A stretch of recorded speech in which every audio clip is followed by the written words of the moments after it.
Hello friends, आप सबका स्वागत है मेरी इस नए वीडियो में जहाँ पर हम बात करने वाले हैं हमारे नए टॉपिक की, जिसका नाम है पूना पैक्ट। अभी पूना पैक्ट है क्या, किसके बीच में साइन हुआ था, इसके ब्रीफ बैकग्राउंड देख लेंगे हम कि जिसकी वजह से पूना पैक्ट साइन हुआ और पूना पैक्ट साइन होने के बाद क्या हुआ, वो सब कुछ इस वीडियो में देखने वाले हैं। तो चलिए शुरू करते हैं। तो इंट्रोड्यूसिंग द टॉपिक अगर हम स्टार्ट करें तो इस क्वेश्चन से स्टार्ट करते हैं कि किसके बीच में साइन हुआ था ये पूना पैक्ट। तो ये जो पूना पैक्ट था ये बी आर अम्बेडकर जी और महात्मा गांधी जी के बीच में हुआ था। अब बी आर अम्बेडकर कौन थे? B R Ambedkar was a person who organised Dalits into depressed class association in 1930। ये ऐसे आदमी थे जिन्होंने दलित्स को ऑर्गेनाइज करवाया इन depressed class association in 1930, right. सो ये जो बी आर अम्बेडकर जी थे और महात्मा गांधी जी थे, इनके बीच में क्लैश हुआ।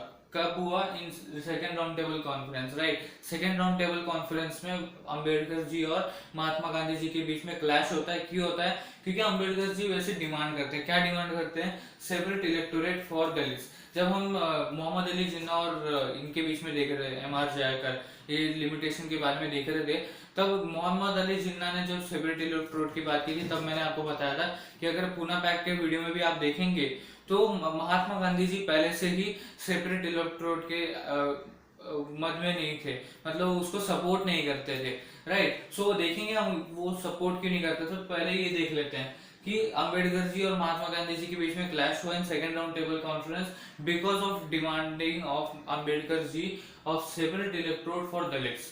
अब ब्रिटिश गवर्नमेंट ने क्या किया? ब्रिटिश गवर्नमेंट ने कंसीड कर दिया अंबेडकर डिमांड। ओके, जो अंबेडकर जी की डिमांड थी वो ब्रिटिश गवर्नमेंट ने एक्सेप्ट कर ली कि ठीक है, आपको हम सेपरेट इलेक्टोरेट देते हैं। और जैसे ही ब्रिटिश गवर्नमेंट ने ये बोल दिया कि हम आपकी डिमांड पूरी करते हैं, आपको सेपरेट इलेक्टोरेट देते हैं, वैसे ही गांधी जी ने फास्ट ऑन टू डेथ कर दिया, मतलब आमरण अनशन, मतलब ऐसा अनशन या हंगर स्ट्राइक जो डेथ तक चलता रहेगा, मतलब जब तक मरते नहीं है तब तक अनशन करते रहेंगे। ओके, हंगर स्ट्राइक करते रहेंगे, राइट। बात समझ में आई? तो जैसे ही गवर्नमेंट ने एक्सेप्ट किया जो अंबेडकर की डिमांड थी, उनकी डिमांड को जैसे एक्सेप्ट किया, उनको जैसे सेपरेट इलेक्टोरेट दिया, वैसे ही गांधी जी ने fast on to death start कर दिया। अब इतना एक्सट्रीम स्टेप क्यों? इसके पीछे एक बड़ा रीजन था। वो उनका एक बिलीव था कि अगर हम सेपरेट इलेक्टोरेट देते हैं, अब वो दलित हो या मुस्लिम हो, अब देखिए मुस्लिमों ने भी सेपरेट इलेक्टोरेट के बारे में बोला था, तो अब वो मुस्लिम हो, दलित हो या अदर क्लास हो, कोई भी क्लास हो, अगर हम जनरली बात करें तो उनका ये बिलीव था कि किसी को भी अगर हम सेपरेट इलेक्टोरेट देते हैं तो वो स्लो डाउन कर देगा किस चीज का process? It would slow down the process of integration of society. अब इंटीग्रेशन का मतलब क्या होता है? एकीकरण। एकीकरण मतलब इसको इंग्लिश में अगर हम देखें तो यूनिफिकेशन। तो उनका कहना था कि अगर हम सेपरेट इलेक्टोरेट दे देते हैं टू दी दलित से, कोई भी क्लास, अगर हम जनरली बात करें, पर्टिकुलरली स्पेसिफिकली बात करें तो दलित, अगर हम जनरली बात करें उनके बिलीफ को लेके, तो उनका बिलीफ ये था कि अगर हम किसी को भी सेपरेट इलेक्टोरेट देते हैं तो वो स्लो डाउन कर देगा the process of unification of society, मतलब जो सोसाइटी को इंटीग्रेट करना है, जो प्रोसेस है सोसाइटी को इंटीग्रेट करने का, वो स्लो डाउन हो जाएगा और उसके वजह से नेगेटिव इफेक्ट्स भी देखने मिल सकते हैं जो हमको देखने नहीं है। ओके, सो उन्होंने क्या बोला? हमें पॉजिटिव इफेक्ट्स ही देखने of integrating the society. What was the positive effect? That was Swaraj. और नेगेटिव इफेक्ट क्या हो सकते हैं कि कुछ क्लासेस चली गई, कोई सपोर्ट नहीं कर रही, ये सब कुछ नेगेटिव इफेक्ट्स निकल सकते हैं उसके, अगर स्लो डाउन हो गया प्रोसेस यूनिफिकेशन ऑफ या integration of society, integration into the society. Okay, so उनको नेगेटिव इफेक्ट्स नहीं देखने थे इस चीज के। ओके, सो उन्होंने क्या किया? उनका ये बिलीफ था कि जो सेपरेट इलेक्टोरेट है किसी को भी नहीं देना चाहिए, क्योंकि जो इंटीग्रेशन सोसाइटी का वो जो प्रोसेस है वो स्लो डाउन हो जाएगा। अब अंबेडकर जी क्या करते हैं? एक एक्सट्रीम स्टेप ले लिया, तो अंबेडकर जी क्या करते हैं? अंबेडकर जी एक्सेप्ट कर लेते हैं गांधी जी की पोजीशन को। वो जो गांधी जी की पोजीशन है उसके सम्मान में, उसके रिलेशन में वो क्या करते हैं? वो एक्सेप्ट करते हैं गांधी जी की पोजीशन, उनको सम्मान देते हैं कि ठीक है, आप जो कह रहे हो सही है, और वो पैक्ट में चले जाते हैं, जिस पैक्ट को हम बोलते हैं पूना पैक्ट। ये कब साइन किया गया? सितंबर 1932 को। बात समझ में आ रही है? ये बैकग्राउंड समझ में आ गया? क्या होता है? गांधी जी और अंबेडकर जी के बीच में क्लैश होता है in second round table conference because of the demand of separate electorate for Dalits. उसके बाद क्या होता है, गवर्नमेंट एक्सेप्ट कर लेता उनकी डिमांड को, और Gandhi ji fast on to death का डिमांड, मतलब डिमांड नहीं बोल सकते उसको, डिसीजन ले लेते हैं, right. So they begin fast on to death. Why? Because there was a believe that if the separate electrode is given to anybody, it would slow down the process of integration into the society. सो क्या करते हैं गांधी जी, उनके position का सम्मान रखते हैं, वो उनके पोजीशन को, गांधी जी के पोजीशन को एक्सेप्ट करते हैं और वो पूना पैक्ट में एंटर हो जाते हैं। जैसे गांधी इरविन पैक्ट था, उसके through second round table conference में एंटर करने का अलाउंस दे दिया था, राइट। उसी तरह से इसका भी कुछ होगा, इसके भी कुछ प्रॉफिटेबल मिले होंगे to Dalits. Okay, so Poona pact के अंदर एंटर करते हैं अंबेडकर जी और गांधी जी, जो सितंबर 1932 को साइन होता है। अभी देता क्या है फिर, पूना पैक्ट तो साइन हो गया, उससे होगा क्या?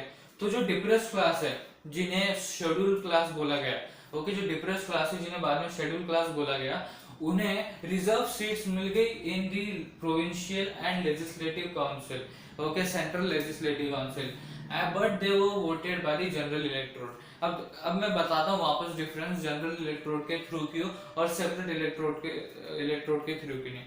देखिए, जनरल इलेक्टोरेट में क्या होता है कि जो बाकी की पार्टीज है, मतलब पार्टीज नहीं बोलेंगे, हम ग्रुप्स पकड़ लो, there are many groups, the major groups are Hindu, Muslim और बाकी का दलित्स, ओके। सो ऐसे समझ लो उसमें से मेंबर्स इलेक्ट होने वाले राइट, फॉर सम प्रोविंशियल, और पकड़ लेते हैं central legislative council, central legislative council के लिए इलेक्ट होने वाले हैं।